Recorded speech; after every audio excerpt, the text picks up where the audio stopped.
that will make your day. We are News. We are 24 News Radio TV. From Abuja to Lagos, Sokoto to Port Harcourt, Enugu to Ilorin, all across Nigeria, we bring you news and information that will make your day. We are News. We are 24 News Radio TV.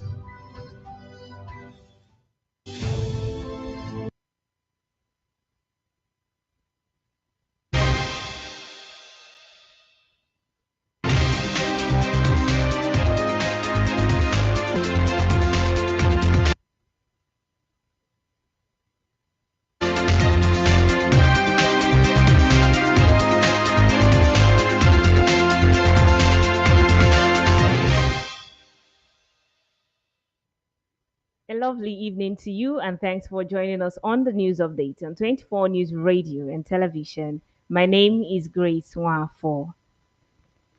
The People's Democratic Party caucus in the House of Representatives has lost 3 of its members to the ruling All Progressive Congress.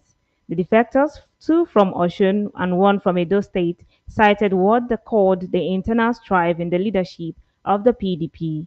The lawmakers who announced their defection during plenary are Tofik Ajilesoro, Emmanuel Olusoya, both from Osun State, and Marcus Onobun from Edo State. Apart from leadership crisis, the defectors also highlighted the need to align forces with President Bola Tinubu to deliver the dividend of democracy to their respective constituents. The Minister of Transportation, Senator Saidu Alkali, has described the Nigerian Institute of Transport Technology (Zaria) as the country's hub for transport innovation and a critical driver of Nigeria's transition towards a sustainable and efficient transport sector. Speaking through Musa Ibrahim, the director overseeing the Office of the Permanent Secretary, Alkali made the remarks at the Federal Ministry of Transportation headquarters in Abuja while receiving students from the 2025 Masters in Transport and Logistics program on a field study tour. In a statement issued by the NITT Press and Publicity Unit, the minister said NITT remains the ministry's foremost technical arm and a beacon for research, training, and policy innovation in the transport industry. He highlighted ongoing initiatives aimed at curbing transport-related emissions, improving road safety, and promoting cleaner alternatives across Nigeria's transport landscape. Addressing the postgraduate students, Ibrahim urged them to take their studies seriously as their future roles would directly influence the country's transport evolution. The family of a 300-level student of the Ignatius Ajuru University of Education in Rivers State, who was killed last Saturday, has called for a thorough investigation into his death and justice to be served. The family also said, contrary to some reports making rounds, their late son, Julius Okwo, was not a cultist. It would be recalled that the police, in a statement by its spokesperson in the state, Grace Iringe Koko, had said the student, Julius, who hails from Obosi community in the state, was shot dead during a suspected clash between rival cult groups in Rumo Olumeni, Obio, Akpo local government area of the state where the institution is located. But the elder brother of the deceased, Ambrose Okpo, while speaking to newsmen in Port Harcourt, dismissed reports linking his brother to cultism, insisting that he was never a cultist. He also clarified that the remains of his late brother were deposited at the military hospital in Port Harcourt and not taken to the University of Port Harcourt Teaching Hospital as related by the police. The Federal High Court in Lagos has struck out the 12.3 billion naira fraud charge filed by the Economic and Financial Crimes Commission against the chairman of Honeywell Group, Dr. Oba Odudeku, and 3 others after the anti-graft agency formally withdrew the case. The EFCC had arraigned Odudeku, former First Bank Managing Director Olabisi Onasoya, former Honeywell board member Soji Akintayo, and Anchorage Leisure Limited in a 13-count charge. The defendants were accused of conspiring to fraudulently obtain 12.3 billion naira from First Bank of Nigeria under the guise of credit facilities for VTech Dynamic Links Limited and Stallion Nigeria Limited. At the proceeding, EFCC counsel Rotimi Oyedepo told Justice Chukwujeku Aneke that the matter had been amicably resolved between the nominal complainant, First Bank, and the first defendant, Otudeco.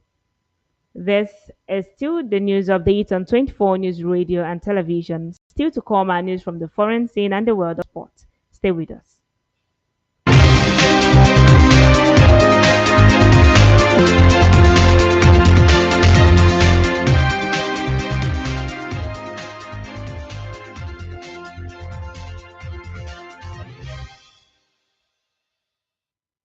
Glad to know that you're still there. If you're just joining us, this is the news update on 24 News Radio and Television. Over now to the foreign scene. US President Donald Trump has called the agreement he reached with Japan the largest trade deal in history. After months of negotiations, Japan's Prime Minister Shigeru Ishiba said he expects that the deal will help the global economy. The US agreement is particularly good for Japan's auto giants like Toyota, Honda, and Nissan. Previously, American importers had to pay a 27.5% levy when they shipped in Japanese cars. That is now being reduced to 15%, potentially making Japanese cars cheaper compared to the likes of rival China. Ishiba said that in return for reduced tariffs, Japan had proposed investing $550 billion in the US to enable Japanese firms build resilient supply chains in key sectors like pharmaceuticals and semiconductors. Prosecutors in South Korea have apologized to a woman who was convicted for defending herself during a sexually violent attack more than 60 years ago. Choi Mauja was sentenced to 10 months in prison, suspended for 2 years for biting off parts of her attacker's tongue as he allegedly tried to rape her in 1964 when she was 18 years old.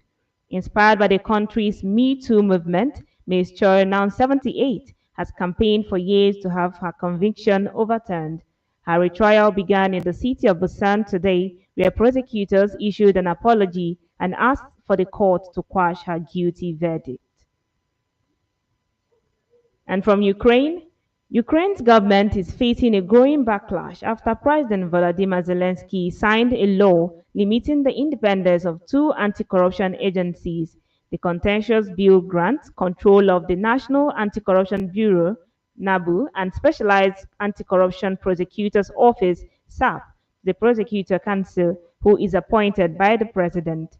Zelensky argued that provisions needed to be taken as NABU and SAP were letting criminal proceedings stagnate for years and insisted they had to be cleansed from Russian influence. He signed the bill into law late on Tuesday after it received the backing of 263 MPs out of 324. However, many Ukrainians outside parliament disagree with the decision. Critics say the law will severely undermine the NABU and SAP's authority and effectiveness. And moving over to the world of sports. Udinese and Nigeria goalkeeper Maduka Okoye has been handed a 2-month ban by the Italian Football Federation following a high-profile betting scandal linked to a match against Lazio during the 2023-2024 season. The 24-year-old goalkeeper was found guilty of sporting misconduct after allegations emerged that he deliberately sought a yellow card during the league match against Lazio. The suspicious booking triggered an investigation into abnormal betting patterns related to that specific incident. According to a statement from the FIGC, Okoye was accused of intentionally committing an act that led to his caution in order to influence betting outcomes. The case has raised fresh concerns over the integrity of players' conduct and the growing influence of illegal betting syndicates on professional football. Following a thorough disciplinary inquiry, the FIGC's National Federal Tribunal officially confirmed its decision on Tuesday, announcing that Okoye would serve a 2-month ban from all official matches. Report says the ban will commence from the first official game of the 2025-2026 season. And still from the world of sports, Nigeria's Flying Eagles are gearing up for a fierce showdown against rampant Ivory Coast as both sides square off in the final of the Wafu B Under 20 Boys Cup today at the Center of Excellence in Pram Pram, Ghana. With the Ivorians enjoying a perfect run to the final, winning all four of their previous matches. The task before coach Aliyu Man is clear: stop the young elephant or risk falling at the last hurdle.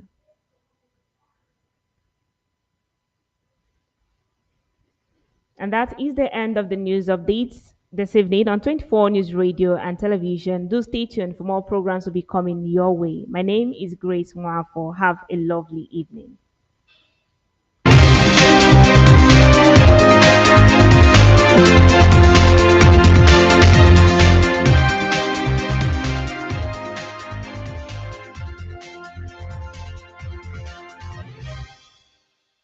From Abuja to Lagos, Sokoto to Port Harcourt, Enugu to Ilorin, all across Nigeria, we're bringing news and information that will make your day. We are news. We are 24 News Radio TV. From Abuja